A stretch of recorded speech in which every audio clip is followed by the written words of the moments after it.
Assalamualaikum warahmatullahi wabarakatuh. Waalaikumsalam warahmatullahi wabarakatuh. Bismillahirrahmanirrahim. Alhamdulillahi rabbil alamin. Wal aqibatu lil muttaqin. Wala udwana illa 'alal zalimin. والصلاة والسلام على أشرف الأنبياء والمرسلين سيدنا ومولانا محمد وعلى آله وأصحابه المجاهدين الطاهرين أما بعد. Saudara-saudara kaum muslimin rahimakumullah. Salah satu kelebihan makhluk bernama manusia, yaitu bahwa Allah subhanahu wa ta'ala menghiasi hidup manusia ini dengan syahwat atau yang lazimnya kita sebut sebagai hawa nafsu. Inilah tenaga yang merupakan daya dorong yang melahirkan dinamika dalam kehidupan manusia, yang menyebabkan terus-menerus terjadinya perkembangan dalam sejarah peradaban dan kehidupan manusia. Hawa nafsu bisa melambungkan seseorang kepada puncak kejayaan, dan hawa nafsu dapat menenggelamkan seseorang ke dasar jurang kehancuran yang paling dalam. Pada surah Ali Imran ayat 14, Allah subhanahu wa ta'ala berfirman, A'udzu billahi minasyaitonir rajim. Zuyyina lin-nasi hubbus syahawati minan nisa'i wal banin wal qanatiril muqantarati minadh dhahabi wal fiddah wal khaylil musawwamati wal an'ami wal harth. Dzalika mata'ul hayatid dunya. Wallahu indahu husnul ma'ab. Mari kita perhatikan ayat ini lebih dekat lagi. Allah subhanahu wa ta'ala menjelaskan, Zuyyina linnasi hubbus syahawat. Makhluk manusia itu dihiasi dengan hawa nafsu. Dengan kata lain, hawa nafsu adalah perhiasan. Manusia tanpa hawa nafsu sama saja dengan orang yang tidak berhias, monoton, tidak mempunyai perkembangan dalam gerak kehidupannya. Tetapi kalau hawa nafsu adalah perhiasan, maka jika kita berbicara soal perhiasan, ada dua hal yang harus menjadi catatan pokok. Pertama, kapan satu perhiasan boleh kita pakai? Yang kedua, di mana perhiasan itu harus kita pakai? Kalau saudara berdandan rapi, pakai sepatu dengan kaos kaki, celana, jas, pakai dasi segala macam, tapi itu saudara lakukan pada saat saudara akan pergi ke WC, maka saudara sudah memakai perhiasan tidak pada waktu yang tepat. Begitupun sebaliknya, kalau jam tangan saudara pakai di kaki, kopiah saudara pasang di kaki, lalu sepatu naik ke atas jidat, maka saudara memakai perhiasan tidak pada tempatnya yang tepat. Demikian juga sifat yang bernama nafsu. Kapan dia boleh diperturutkan, di mana dia boleh disalurkan, adalah tugas daripada agama untuk mengatur syahwat atau hawa nafsu. Lihatlah kehidupan malaikat. Malaikat makhluk yang diciptakan Allah tanpa hawa nafsu. Maka kehidupan malaikat monoton. Malaikat tidak mempunyai peradaban dan kebudayaan. Malaikat adalah makhluk yang secara instingtif diciptakan untuk berbakti, tidak punya alternatif atau pilihan lain. Saudara lihat, ada malaikat yang sejak diciptakan diperintahkan untuk sujud, sujud saja sampai sekarang enggak bangun-bangun. Ada malaikat yang sejak diciptakan diperintahkan untuk tasbih, tasbih saja, yang lain tidak. Ada malaikat yang sejak diciptakan diperintahkan mencabut nyawa, nyawa saja urusannya, yang lain tidak. Pekerjaannya monoton. Tetapi memang karena tidak ada hawa nafsu, tidak ada kecenderungan malaikat untuk nyeleweng. Belum pernah kita dengar misalnya ada malaikat Jibril korupsi ayat. Ini kelihatannya ayat bagus ini, nggak usah disampaikan kepada bawahan Muhammad, dipakai sendiri saja. Tidak. Kita belum pernah dengar malaikat maut keliru mencabut nyawa orang yang belum waktunya modar. Belum pernah. Malaikat itu ibadun mukramun la ya'sunallaha fima amarahum wa yaf'aluna ma yu'marun. Maka kehidupan malaikat adalah monoton. Dinamika tidak ada, peradaban dan kebudayaan juga tidak ada. Andai kata bumi dan seluruh isinya diserahkan kepada malaikat untuk mengisinya, barangkali saudara tidak akan pernah kenal jembatan Semanggi, saudara tidak akan pernah kenal Monas, gedung-gedung bertingkat, gedung-gedung pencakar langit. Semua yang menggerakkan itu adalah karena manusia mempunyai hawa nafsu. Nah, kemudian pada kalimat berikutnya Allah memberikan rincian. Apa nafsu kepada apa yang paling menonjol dalam kehidupan manusia itu? Pertama, minan nisa, hawa nafsu kepada perempuan. Ini tentu yang ditujukan laki-laki. Dimanapun saja makhluk bernama laki-laki, kalau dia normal, tidak impoten, mesti suka kepada perempuan. Itu wajar, bin pantas alias normal. Tetapi tadi saya katakan di awal, nafsu kepada perempuan adalah perhiasan. Kapan makainya, di mana makainya, itulah tugas agama memberikan tuntunan dan aturan. Saudara-saudara kaum muslimin rahimakumullah, nafsu kepada wanita dapat mengantarkan seseorang kepada puncak kejayaan, tapi nafsu kepada wanita bisa menenggelamkan seseorang ke jurang kehancuran. Bergantung kepada latar belakang apa yang mendorong timbulnya syahwat tadi. Dengan kata lain, motivasi syahwat tadi digerakkan oleh iman dan ketakwaan, atau semata-mata karena memang syahwat yang merupakan kendaraan iblis. Penyelewengan pertama yang terjadi dalam sejarah kehidupan manusia adalah penyelewengan yang dilakukan oleh Nabi Adam alaihi salam pada saat ia memetik buah khuldi. Kenapa itu dilakukan oleh Nabi Adam? Karena terdorong oleh rasa sayang dan cinta kepada istrinya Hawa. Sebenarnya Hawa lah yang merajuk, Siti Hawa lah yang membujuk, dan Nabi Adam oleh karena syahwatnya kepada istrinya memperturutkan bujukan Siti Hawa itu. Peristiwa Nabi Adam ribuan tahun yang lalu akan terus relevan sampai ke zaman kita sekarang ini. Berapa banyak orang-orang yang karena terlalu ingin menyenangkan istrinya, lalu tidak segan-segan melakukan perbuatan-perbuatan yang menyimpang, baik itu merugikan orang lain, merugikan masyarakat, bahkan merugikan bangsa dan negaranya. Seorang pedagang tidak akan segan-segan menipu. Sebaliknya pun begitu. Tidak jarang wanita di dalam kelemahannya bisa menenggelamkan dunia. Seorang suami yang jujur, polos, lugu, sederhana bisa jadi koruptor ulung karena didorong-dorong oleh istrinya. Istrinya barangkali bisa saja dibakar-bakar oleh tetangganya. Suaminya jujur, sederhana, kepala bagian, tempatnya basah tapi melarat.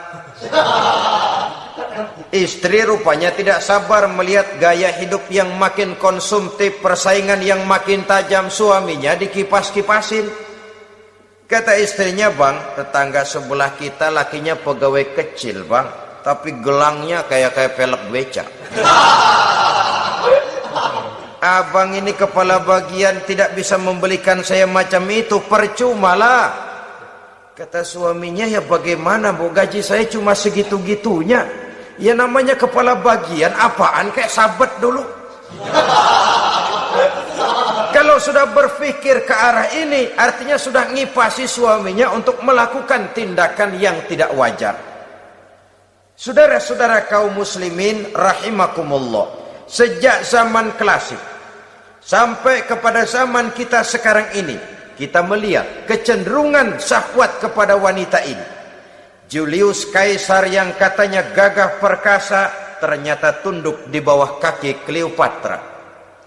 Napoleon Bonaparte, the Lion of Europe, singa daratan Eropa, luas kekuasaannya, gagah perkasa tentaranya, kepada siapa dia tunduk? Ke bawah kakinya Margaret Josephine. Demikianlah di zaman kita sekarang, kita melihat di Jepang, betapa Perdana Menteri Uno didesak mengundurkan diri dari jabatan Perdana Menterinya oleh karena terlibat skandal dengan geisha. Kita juga melihat di Amerika betapa Senator Gary Hart dari Partai Demokrat yang masih muda, jenius, diharapkan masa depan Amerika lahir dari tangannya, terpaksa mengundurkan diri dari calon presiden oleh karena terlibat skandal dengan Donna Rice. Kita juga menyaksikan betapa parlemen dan kabinet di Inggris sempat geger oleh karena skandal Pamela Bordes, pelacur kelas kakap yang melanglang buana mencari sasaran-sasaran kakap. Ini adalah kisah kejatuhan yang diakibatkan oleh hubbus syahawat minan nisa. Oleh karenanya benar jika Nabi kita menyatakan an-nisa'u imadul bilad, wanita adalah tiang negara. Jikalau baik wanita, baik negara. Jikalau rusak wanita, hancur negara. Kalau syahwat kepada wanita cuma semata-mata karena syahwat, maka seorang laki-laki akan memandang wanita cuma sekedar alat pemuas hawa nafsu. Nilainya rendah. Sedangkan agama kita mengajarkan ma akraman nisaa illa karimun wa ma ahanan nisaa illa laimun, kata Nabi. Tidak akan menghormati kaum wanita kecuali orang-orang yang terhormat, dan tidak akan merendahkan derajat kaum wanita kecuali memang orang-orang yang rendah moralnya.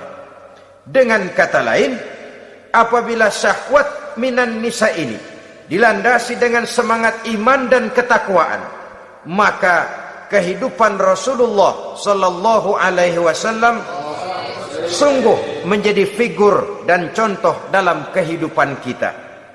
Perkawinannya bukan karena wajah yang cantik semata-mata, tapi lebih merupakan nilai ibadah kepada Allah Subhanahu wa ta'ala.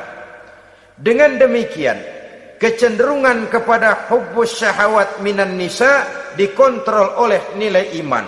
Barometernya, tolok ukurnya adalah iman.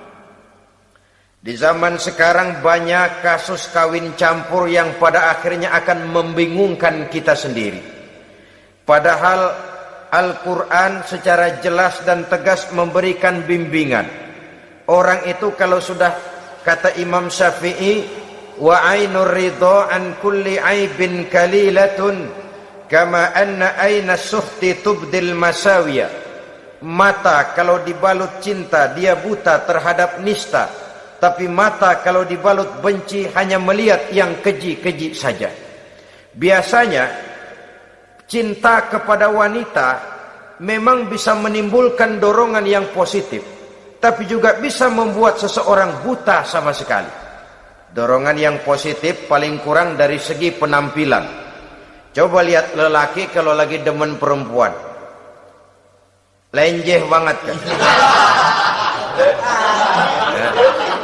Sisiran rambutnya rapi, teriskaan bajunya lancip, sepatunya mengkilat, kantong celananya tebel, perkara anduk isinya bukan soal.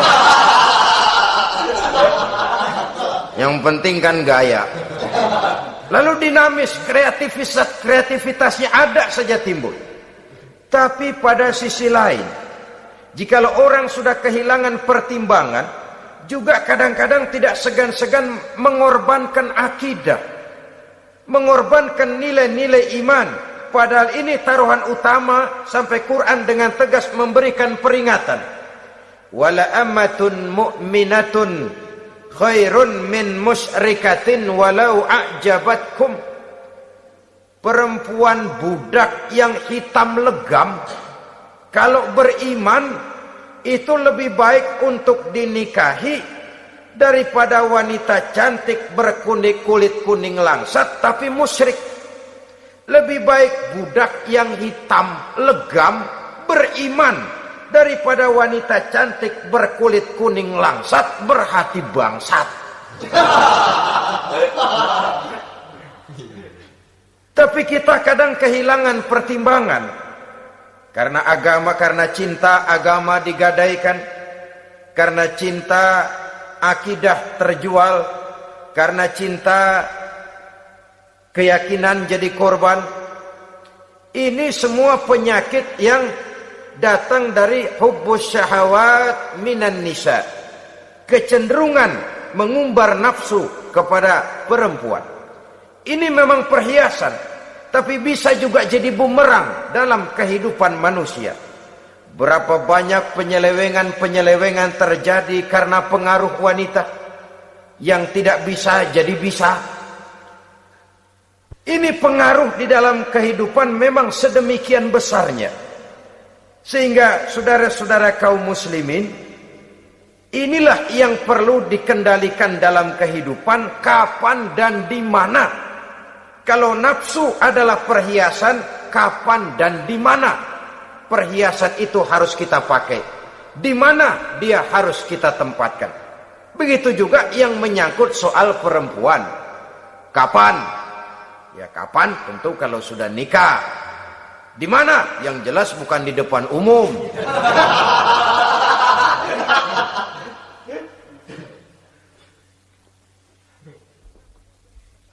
Ini nafsu yang pertama, minan nisa. Yang kedua, wal banin. Dihiasi juga manusia dengan kecintaan kepada banin. Makna banin di sini ay al-aulad, anak-anak laki. Kenapa disebut banin, anak-anak laki?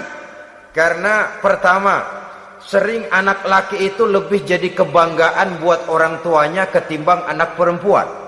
Sebabnya apa? Pertama, faktor nasab. Silsilah lebih kuat kepada laki-laki ketimbang perempuan. Yang kedua, faktor cita-cita. Orang tua kalau punya anak laki-laki, cita-citanya panjang. Nak, kau nanti jadi dokter ya. Nak, jadi insinyur ya. Nak, jadi pilot ya. Nak, jadi pengusaha ya. Nak, jadi presiden ya. Tapi kalau dia punya anak perempuan, paling, ya nak, mudah-mudahan nanti kamu dapat jodoh orang baik nak. Dapat jodoh orang soleh. Saudara-saudara, yang ketiga, anak perempuan itu kalau sudah berkeluarga biasanya pindah kepada lingkungan keluarga lain. Sehingga orang berkata, punya anak perempuan banyak sebenarnya seperti agen. Artinya ada yang mau bawa, kan begitu. Ada yang minta, ambil. Ada yang berminat, buntel. Paling dia nengokin orang tuanya ya lebaran. Ya syukur kalau sebulan sekali atau seminggu sekali. Tapi minimnya kan lebaran. Dengan demikian dari garis nasab ini lebih kuat al-banin ketimbang al-banat. Manusia dihiasi dengan kecintaan kepada anak-anak. Sering karena terlalu cinta kepada anak, kita menjerumuskan anak. Terlalu sayang kepada anak, segala maunya kita perturutkan tanpa kendali dan kendala. Akhirnya sifat yang demikian itu malah mendorong anak untuk manja, tidak percaya kepada kemampuan yang dimilikinya, selalu mengandalkan kepada kebesaran, kemampuan daripada orang-orang yang dibanggakannya itu. dan dalam kondisi demikian kedewasaan dan tanggung jawabnya akan lambat berkembang. Maka Allah Subhanahu wa taala memperingatkan bahwa harta dan anak bisa menjadi fitnah. Dalam ayat lain Allah juga memperingatkan, ya ayyuhalladzina amanu la tulhikum amwalukum wa auladukum an dzikrillah. Wahai orang-orang yang beriman, jangan sampai hartamu dan anak-anakmu memalingkan kamu daripada mengingat Allah. Jangan sampai kesibukanmu kepada anak dan harta benda menyebabkan kamu sampai lupa mengingat Allah Subhanahu wa taala.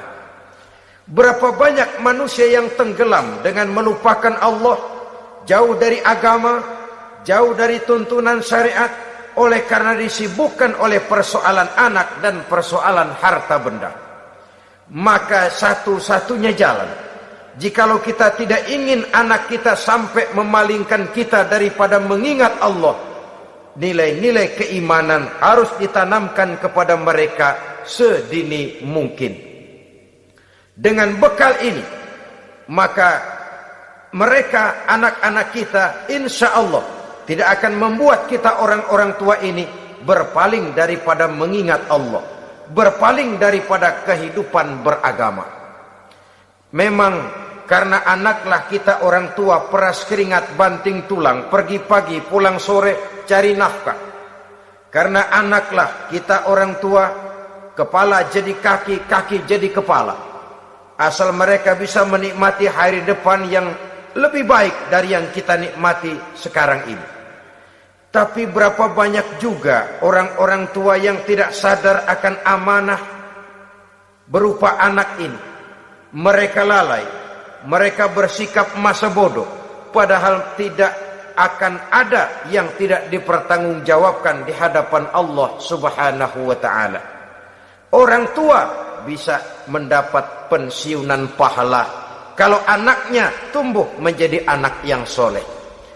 Tetapi orang tua pun bisa saja masuk neraka karena anaknya menjadi anak yang kurang ajar dan orang tuanya sama sekali tidak pernah memberikan pendidikan yang sebagaimana mestinya. Saudara-saudara kaum muslimin rahimakumullah, kita tentu berharap memperoleh pensiunan pahala dan bukan mendapat tambahan dosa dari kekurang ajaran anak-anak kita akibat kita sebagai orang tuanya tidak pernah mau mendidik mereka. Dalam hadis ada diriwayatkan, ada anak kurang ajar, sembahyang tidak, puasa ibadah tidak, kenal Allah tidak, beriman pun tidak, dosa kelewat banyak, kejahatan berkarat. Di akhirat nanti disidang dia, ditanya, kamu kenal siapa Tuhanmu? Tidak. Kamu tahu siapa nabimu? Tidak. Kitab sucimu apa? Tidak tahu. Kiblatmu di mana? Tidak ada. Kamu sholat? Tidak pernah. Kamu puasa? Tidak pernah. Wah, kalau begitu kamu rusak sekali. Kamu neraka. Anak ini mengajukan protes. Saya menuntut keadilan. Benar saya tidak kenal siapa Tuhan saya. Saya tidak tahu apa kitab suci saya. Saya tidak pernah mendirikan sholat, tidak pernah melaksanakan puasa. Pendeknya tidak ibadah dan tidak iman. Tapi semua itu terjadi sebab-sebabnya tidak lain karena orang tua saya tidak pernah mendidik dan mengajarkan saya. Orang tua saya tidak pernah mengarahkan saya ke jalan itu. Sampailah saya seperti keadaan yang sekarang ini. Orang tua saya enak-enakan ngaji, saya teler diantepin aja. Orang tua saya memegang kitab, saya megang botol. Dia tahu, dia diam saja. Dia tahu dan dia tidak memberikan peringatan. Karena orang tua saya lah, maka saya jadi seperti sekarang ini. Kalau saya harus masuk ke dalam neraka, saya menuntut keadilan agar orang tua saya juga ikut bersama saya gabung ke dalam neraka. Orang tuanya yang baik-baik dipanggil, Sudah mau berangkat ke sorga nih orang tua, dipanggil, "Ntar dulu mas, ini dulu." Mau kemana, gancang banget. Surga pak, nanti dulu urusan belum beres. Ini benar anakmu ini? Dilihat anaknya, iya anak saya ini. Waktu di dunia nggak pernah diajarin ngaji, nggak pernah. Sampai dia nggak kenal Tuhannya, nggak kenal nabinya, nggak kenal kiblatnya, nggak kenal kitabnya. Iya. Dia sembahyang, kamu dia nggak sholat, kamu diemin aja. Iya kali. Kenapa pakai kali? Yang benar ngomong. Ramadan dia nggak puasa, kamu nggak tegur, kamu diam saja. Iya. Wah, kamu nggak tanggung jawab. Kamu tahu anak itu adalah amanah. Menyia-nyiakan amanah adalah khianat. Khianat adalah dosa besar. Jadi bagaimana saya? Ya kamu gabung sama anakmu, join ke neraka berdua bareng. Lantaran kamu tidak mau mendidik mereka, anak-anakmu, maka jadilah anak-anakmu seperti sekarang ini. Saudara-saudara kaum muslimin rahimakumullah. Sebaliknya, jikalau anak-anak kita yang kita cintai ini, yang merupakan buah hati belahan jantung, tumbuh dan berkembang menjadi anak-anak yang soleh, yang bermanfaat bagi masyarakatnya, bagi agama, bangsa dan negaranya, kita orang tuanya bolehlah tentram menerima pensiunan pahala. Menerima pensiunan pahala dari kesolehan anak yang ditinggalkannya. Alangkah nikmatnya mendapat pensiunan pahala. Terbaring kita di bawah pohon kemboja, nilai kebaikan kita dikenal orang, nama kita akan tetap hidup. Oleh karena kita meninggalkan anak-anak yang tumbuh menjadi generasi yang soleh, bukan anak yang salah. Oleh karenanya, kecintaan kepada anak jangan sampai membuat kita lalai dari mengarahkan mereka kepada kehidupan beragama. Di zaman sekarang ini, kecenderungan kita mengarahkan anak pun sudah kepada kecenderungan yang berbau materialistis. Maka yang ramai bagaimana anak bisa mengejar program MBA, Master of Business Administration, supaya keluar bisa jadi manajer. Bagaimana anak lalu kursus komputer, supaya keluar menjadi tenaga yang canggih di bidang komputer. Ya, kalau dia perempuan cantik, bagaimana dia bisa masuk Akademi Sekretaris and Management, supaya bisa jadi sekretaris. Atau bagaimana dia bisa masuk sekolah nyanyi, supaya nanti jadi penyanyi dengan tarik suara, uang lalu mengalir ke dalam kocek jutaan nilainya. Maka yang ramai pun hal-hal yang semacam itu. Dalam pada itu, pengajian, kursus-kursus keagamaan, study club yang membicarakan masalah-masalah agama, ramainya kadang-kadang kalau bulan Ramadan, dianggap training center. Ya lumayan, daripada tidak sama sekali mah lumayan. Tapi dengan demikian ini kan merupakan bagian terpokok dari kehidupan manusia. Alangkah idealnya jika dia mengantongi gelar MBA, Master of Business Administration, tapi punya nilai iman yang tangguh, ahli komputer tapi punya keyakinan beragama yang mantap. Dan ini harus ditanamkan lebih dahulu sebelum dia menguasai disiplin ilmu yang lainnya. Saudara-saudara kaum muslimin rahimakumullah, kecintaan kepada anak-anak sering mendorong seseorang untuk menimbulkan sifat nepotisme. Segalanya serba garis keturunan. Sejak ia jalur birokrasi sampai ke dalam kehidupan sehari-hari, nepotisme ini bisa terlihat. Orang kehilangan kondisi objektivitasnya. Mampu atau tidak soal lain. Bidangnya atau tidak bukan soal. Yang penting masih ada hubungan keturunan. Maka timbullah tumpang tindih untuk sesuatu pekerjaan yang tidak sesuai dengan kemampuan dan keahliannya. Di desa-desa kita melihat masjid, ketua masjid bapaknya, bendahara anaknya, sekretaris mantunya, Bilal besannya, kul beduk engkongnya. Pokoknya asal masih ada garis keturunan masuk, tidak minggir. Ini pada akhirnya kurang menciptakan pemerataan kesempatan. Iyalah kalau profesinya, tapi kan jarang yang demikian itu. Kita boleh cinta kepada anak-anak kita, tapi jangan lalu mempergunakan posisi yang kebetulan kita gunakan untuk menempatkan anak-anak kita lebih dari kemampuan yang mereka miliki. Nepotisme yang lahir, sehingga ini bukan saja tidak mendidik, tapi mengakibatkan terjadinya tumpang tindih. Tidak lagi berprinsip the right man on the right job, bahwa orang harus ditempatkan sesuai dengan keahliannya, tapi kita sudah berpikir subjektif, ahli atau tidak ahli, asal masih berbau keturunan, ayo silakan. Nepotisme yang akan lahir. Oleh karenanya, mencintai anak adalah sesuatu yang merupakan perhiasan di dalam kehidupan. Wajar, tetapi harus kita menempatkannya sesuai dengan semestinya. Ini yang kedua. Yang ketiga, nafsu yang menghiasi hidup manusia itu adalah nafsu kepada wal qanatiril muqantarati minadz zahabi wal fiddah. Al-qantarah ay al-malul katsir. Kecintaan, kesenangan, nafsu kepada harta benda yang banyak daripada emas dan perak.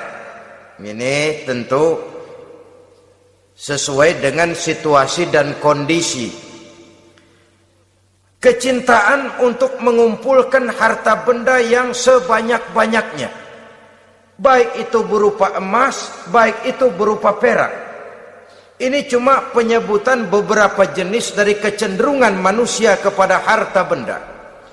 Bukankah sering dikatakan orang bahwa manusia di dalam berhadapan dengan harta itu seperti meminum air laut. Makin diminum, makin kering tenggorokan, makin haus kita dibuatnya. Apabila watak ini kita perturutkan, maka manusia tidak akan pernah kenal puas, tidak akan pernah kenal cukup. Nabi kita memberikan peringatan, "Lau anna libni Adam wadiyani min zahabin labtagha lahuma thalisan wa la yamla'u jawfa ibni Adam illa turab." Andai kata manusia mempunyai dua buah ladang yang seluruhnya berisi emas, akan puaskah manusia? Tidak, mereka akan cari ladang emas yang ketiga.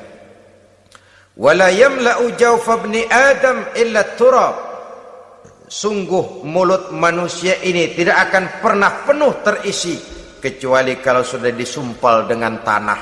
Artinya kalau sudah dia dipendam di liang lahat baru cukup. Tetapi sepanjang dia masih bergerak, masih hidup dan bernyawa, masih bisa berusaha dan berbuat, dia tidak akan pernah mengenal puas. Ini akan mendorong manusia terjebak kepada menghalalkan segala cara untuk mencapai tujuan. Yang penting kaya, kan begitu. Dan cepat. Sebab sekarang orang sering motong kompas.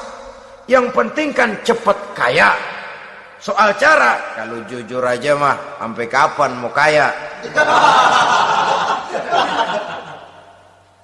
Perkara itu renten, bukan soal. Perkara itu judi, tidak jadi masalah.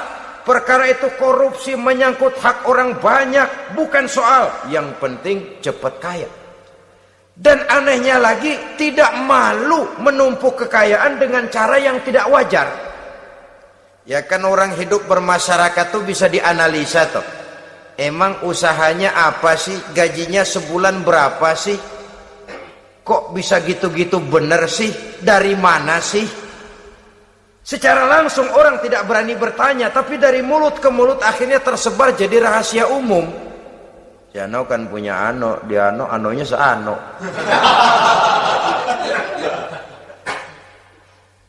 Ini bisa jadi bahan pertanyaan dalam kehidupan, akhirnya jadi gunjingan. Orang sudah tidak terlalu peduli dari mana kekayaan itu diperoleh, yang penting kaya. Dengan menghalalkan segala macam cara, terjebaklah ke dalam cara-cara mafia, terjebaklah ke dalam cara-cara yang tidak wajar, tidak bijaksana, memperkuat klik, clean, dengan menghantam yang lain.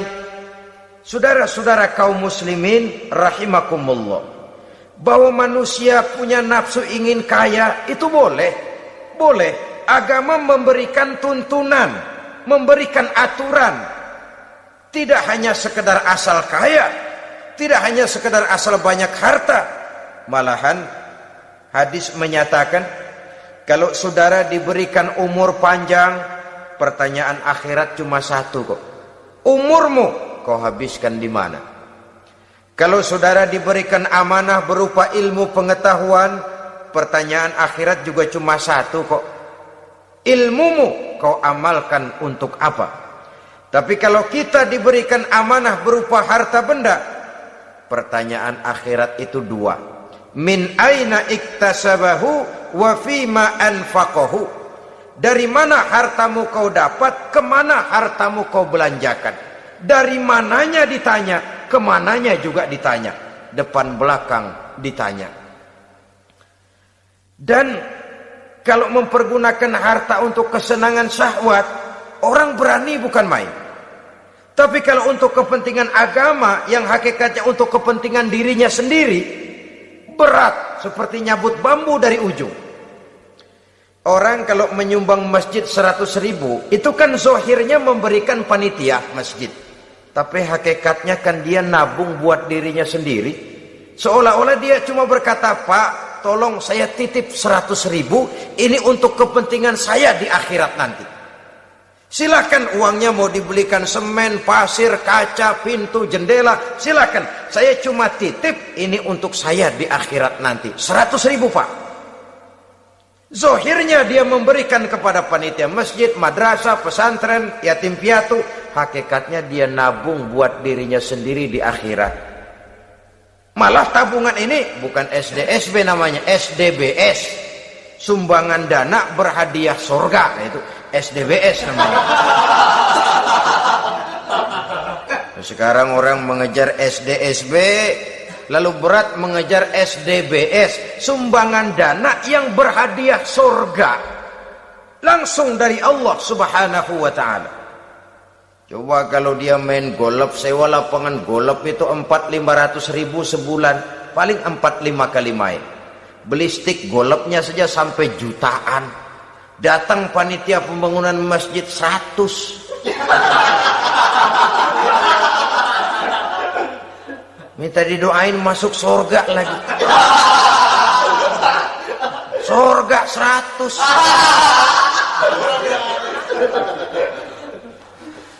Saudara-saudara kaum muslimin rahimakumullah, kecintaan kepada harta benda yang banyak, baik berupa emas, berupa perak, mendorong orang untuk berlomba-lomba yang Allah peringatkan dalam Al-Quran, alhaakumut takatsur hatta zurtumul maqabir.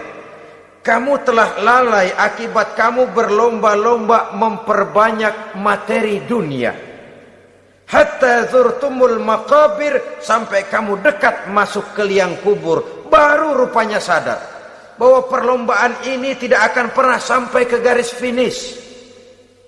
Betapapun jauhnya rally Paris-Dakar, garis finishnya ada.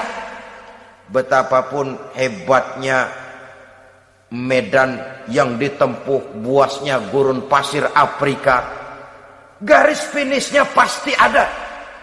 Itu kan rally yang terbuas di dunia katanya, Paris-Dakar. Tapi garis finishnya ada. Namun jikalau kita berlomba memperbanyak harta, kita tidak akan pernah sampai ke garis finish. Yang kecil-kecilan aja dah. Kalau orang ditanya, kamu kenapa sih belum mau sembahyang? Ya bagaimana mau sembahyang Pak, tinggal di Jakarta masih kontrak. Saban habis tahun diubur-ubur yang punya rumah. Kalau punya rumah sendiri walaupun kecil-kecilan saya mau ibadah Pak. Ya, diberikan rezeki oleh Allah bisa bikin rumah walaupun kecil-kecilan. Belum juga mau sembahyang. Kok belum juga sembahyang? Iya Pak, rumah emang udah punya sendiri, cuman kecil Pak. Atasnya atap, kalau hujan aja bocor.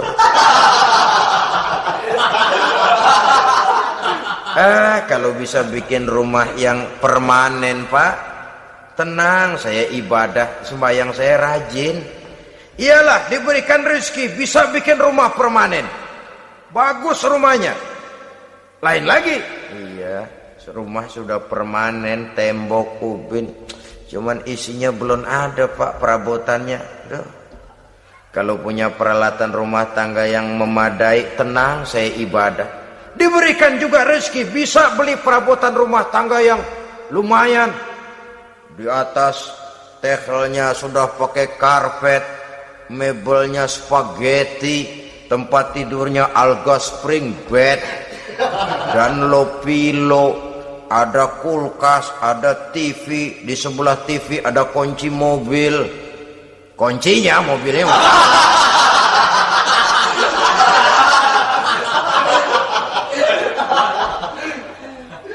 bagaimana? Sekarang sudah cukup perabotan. Perabotan sudah ada Pak, cuman kendaraan belum punya ini. Kemana-mana masih ngukur jalanan aja. Kalau punya kendaraan enak, kemana-mana cepet Pak, mau ke masjid juga getap dah, rajin. Diberikan rezeki bisa beli kendaraan. Lain lagi nanti. Sudah punya sepeda, pengen punya motor, kepengen punya mobil, kepengen punya pesawat terbang, pengen punya kapal induk. Sudah punya kebun, pengen beli sawah, sudah punya sawah, pengen punya gunung, sudah punya gunung, laut diborong. Perlombaan materi tidak akan pernah membawa kita ke garis finish, karena sifatnya sangat abstrak, bahkan akan mendorong kita seperti gurita, cenderung kepada penyakit tamak bin rakus alias serakah. Dengan demikian saudara-saudara, bahwa kecintaan kepada harta merupakan nafsu, dan nafsu itu adalah perhiasan, dia bisa menjadi daya dorong positif. Kalau dalam upaya memperoleh harta itu kita tidak akan keluar dari tujuan keridhaan Allah. Saya cari nafkah tapi yang Allah ridho. Saya ingin kaya tapi dengan cara yang Allah ridho.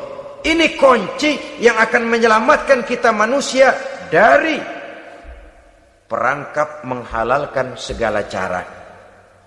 Ini yang ketiga. Yang keempat, dihiasi manusia itu dengan nafsu kepada wal khailil musawwamah, kuda yang bagus, kendaraan yang bagus, kuda yang terpelihara. Al musawwamah ada yang mentafsirkan ar-ra'iyah. Ar-ra'iyah itu yang digembalai, binatang ternak, kuda yang digembalai atau kuda yang diikat.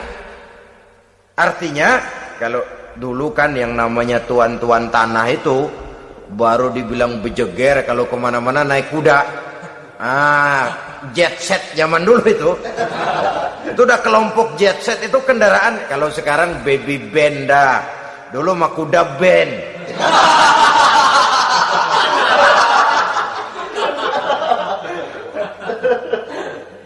Manusia punya kecenderungan suka kepada kendaraan. Apalagi di zaman sekarang ini, wah, iklan-iklan itu kan sangat menggoda kita, melayani segala macam bentuk penjualan. Nah, ini lalu terangsang biar duit cekak. Kalau udah ngebaca itu, wah, berani banget dah. Tahu duit nggak mungkin cukup, tapi begitu baca melayani segala macam bentuk penjualan dengan fasilitas ringan. Nah, jadi dah. Jadi juga punya mobil, jadi dah. Perkara utang itu bakal nyekek leher, bukan soal. Kasihan saudara-saudara kita di daerah-daerah yang terjebak kepada iklan-iklan merangsang yang akhirnya di luar kemampuan, sehingga terjebak pada saat dia harus mengembalikan kredit dia tidak mampu, barang disita, uang hangus, nyengir deh. Bekipas sembari tahlil. Habis arang besi binasa. Bahwa kita menginginkan kendaraan yang serba baik, silahkan. Tiap akhir tahun ganti merek, keluar yang baru, ganti lagi. Itu kalau orang yang mampu. Buat kita yang tidak mampu, kenapa tidak bersyukur melihat yang lebih rendah di bawah kita? Alhamdulillah kita punya mobil, tangga kita cuman punya motor. Yang punya motor, syukur kita punya motor bisa rada cepetan. Tangga sebelah punya sepeda, mana-mana kekejek mulu. Yang punya sepeda, alhamdulillah punya sepeda. Tangga sebelah kemana-mana jalan kaki. Yang jalan kaki, syukur masih bisa jalan. Temen sebelah lumpuh bertahun-tahun gak. Yang lumpuh, alhamdulillah masih hidup. Tangga sebelah kemarin out nggak balik lagi. Saudara-saudara, saya pikir menengok ke atas itu perlu supaya ada rangsangan kita untuk maju. Tapi menengok ke bawah pun juga lebih perlu agar kita mensyukuri yang ada dan tidak suudzon, tidak buruk sangka kepada Allah. Apa yang diberikan Allah kepada kita sekarang ini, itulah yang terbaik menurut Allah untuk kita. Saudara-saudara kaum muslimin rahimakumullah. Dahulu ada seorang pemuda, matanya buta. Dia mengeluh, "Ya Allah, kenapa saya dilahirkan dalam keadaan buta? Apa dosa saya? Apa salah saya? Andai kata saya tidak buta, saya melihat keindahan alam ini, saya lebih akan bersyukur kepadamu ya Allah." Nah, sudah, dia berburuk sangka kepada Allah. Satu hari, ini Raja Baduy di pedalaman mengerahkan tentaranya menculik anak-anak muda. Ini Raja Baduy ini kanibal, artinya suka makan daging manusia. Anak-anak muda ini diculik. Yang masih muda-muda ya, kalau kambing muda itu kan di sop rada sedap. Rupanya ini Raja kanibal ini begitu. Anak-anak muda termasuk ya pemuda yang buta tadi itu kena culik. Ya sudah diculik, rawatlah di istana raja ini, diberikan pakaian bagus, dikasih makan serba enak. Sebab apa? Supaya badannya gemuk. Setelah gemuk nanti dipotong di sop legit. Udah, kerjanya cuma makan tidur, fasilitas nikmat, tidur enak.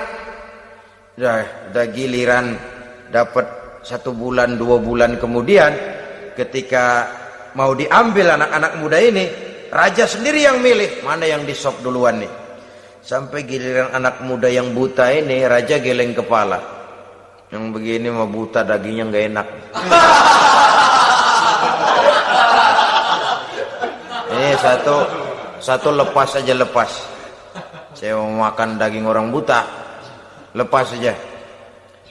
Pulang ini anak muda, batinnya bersyukur, sujud syukur, ya Allah, katanya, untung saya buta. Coba kalau saya nggak buta udah habis saya disop. 2 bulan yang lalu dia mengeluh, ya Allah, kenapa saya dilahirkan dalam keadaan buta? Sekarang dalam pulang ke rumah, perjalanan menuju ke rumah, dia berkata, alhamdulillah, andai kata saya tidak buta, habis badan saya disop oleh raja yang kanibal tadi itu. Saudara-saudara kaum muslimin rahimakumullah.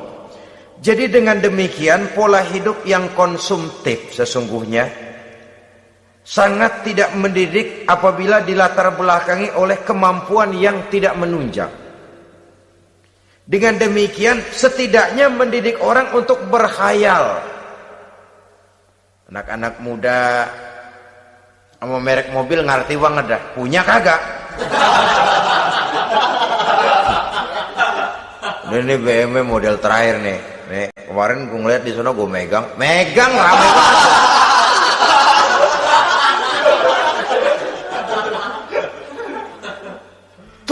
amal ini kalau tidak diimbangi dengan saluran yang positif, dia akan terjebak kepada penyakit tulul amal, panjang angan-angan. Baiklah ya, wal khailil musawwamah. Yang keempat, yang kelima maksud saya, wal an'am, cinta kepada binatang ternak. Manusia ini kan punya kecenderungan macam-macam.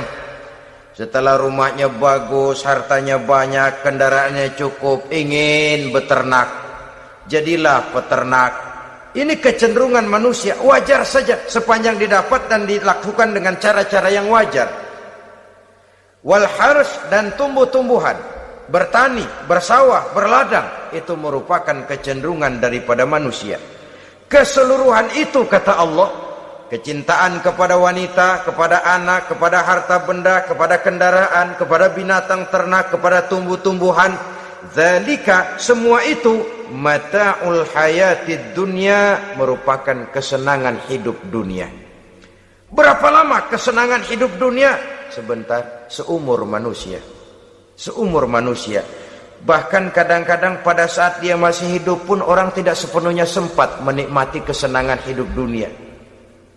Apabila ajal datang, selesailah kehidupan dunia sampai di situ. Orang-orang kafir, buat mereka surganya di dunia ini. Bila kehidupan di dunia selesai, selesailah sudah surganya sampai di situ. Kesemua itu janji kata Allah merupakan kesenangan daripada kehidupan di dunia. Wallahu indahu husnul ma'ab, dan Allah mempunyai tempat kembali yang sangat baik. Nah, setelah Allah menjelaskan semua itu, pada ayat yang ke-15 Allah memberikan jalan keluarnya. Memperturutkan nafsu kepada wanita, anak-anak, harta benda, kendaraan, binatang ternak. Bijaksanakah itu? Dalam ayat ke-15 surah Ali Imran ini Allah memberikan penjelasan tuntas. Qul a'unabbi'ukum bi khairim min zalikum. Katakan kepada mereka Muhammad, maukah kamu aku beri kabar yang lebih baik dari semua itu? Lebih baik daripada kesenanganmu kepada wanita, kepada anak-anak, kepada harta benda, kepada kendaraan dan sebagainya. Mau kamu aku beritahu yang lebih baik daripada semua itu? Jawaban tentu mau. Kalimatnya bukan ukhbirukum, a'unabbi'ukum. An-naba itu berita yang besar. Lain dengan al-khabar, itu berita biasa saja. An-naba, sehingga pembawa berita disebut nabi. Dari naba yanbi, pembawa berita yang benar. A'unabbi'ukum, maukah kau aku tunjukkan kepada satu berita yang benar-benar besar dan benar-benar lebih baik dari yang semua disebutkan tadi. Apa jalan keluarnya? Lillazina taqaw 'inda rabbihim jannatun tajri min tahtihal anhar. Bagi orang-orang yang bertakwa kepada Allah, mereka akan mendapatkan surga yang di bawahnya mengalir sungai. Khalidina fiha, mereka akan kekal di dalamnya. Wa azwajun mutahharah, dan mereka mendapat istri-istri yang suci. Waridwanum minallah, dan keridhaan daripada Allah subhanahu wa ta'ala.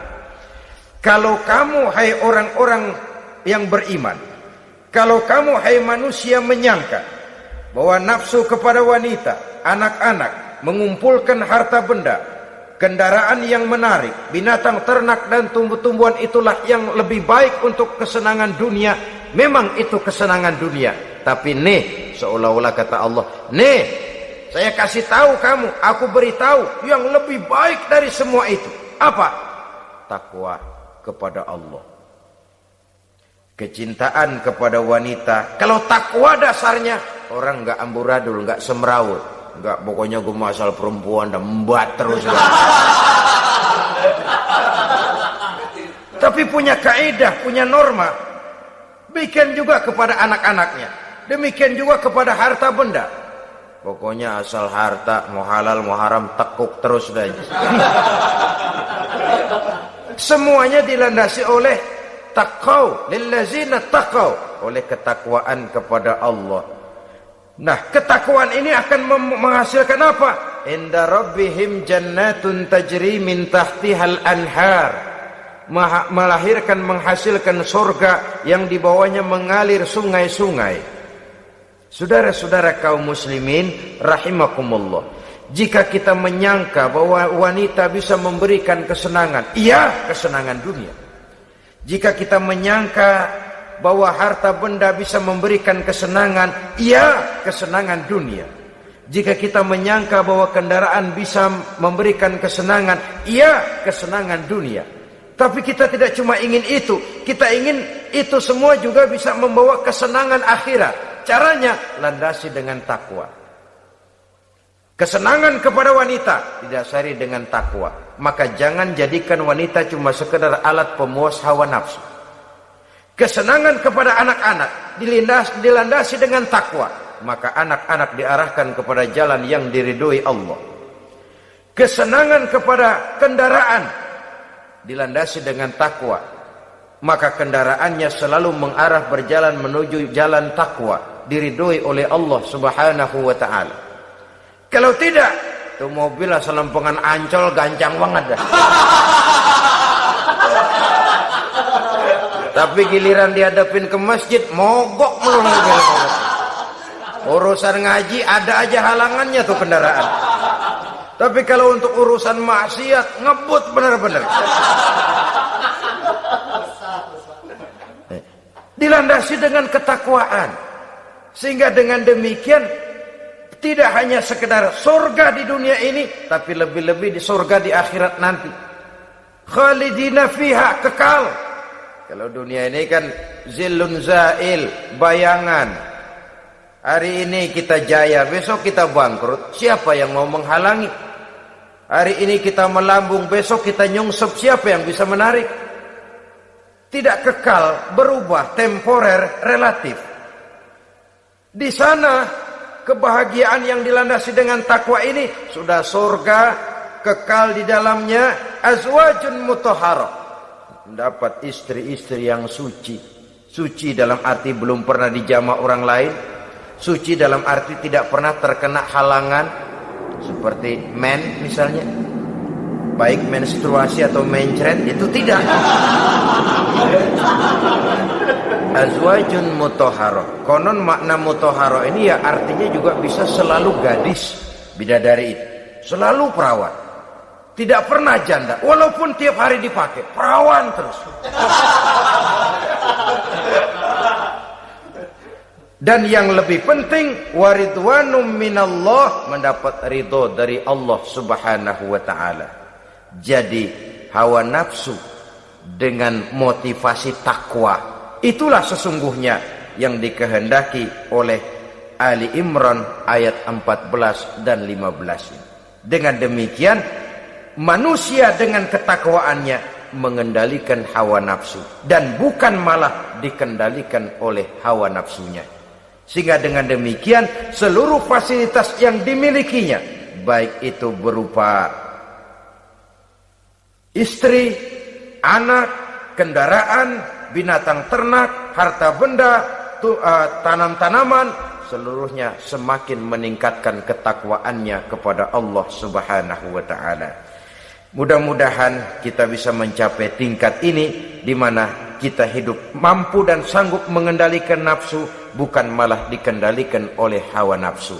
Terima kasih dan mohon maaf. Wassalamualaikum warahmatullahi wabarakatuh.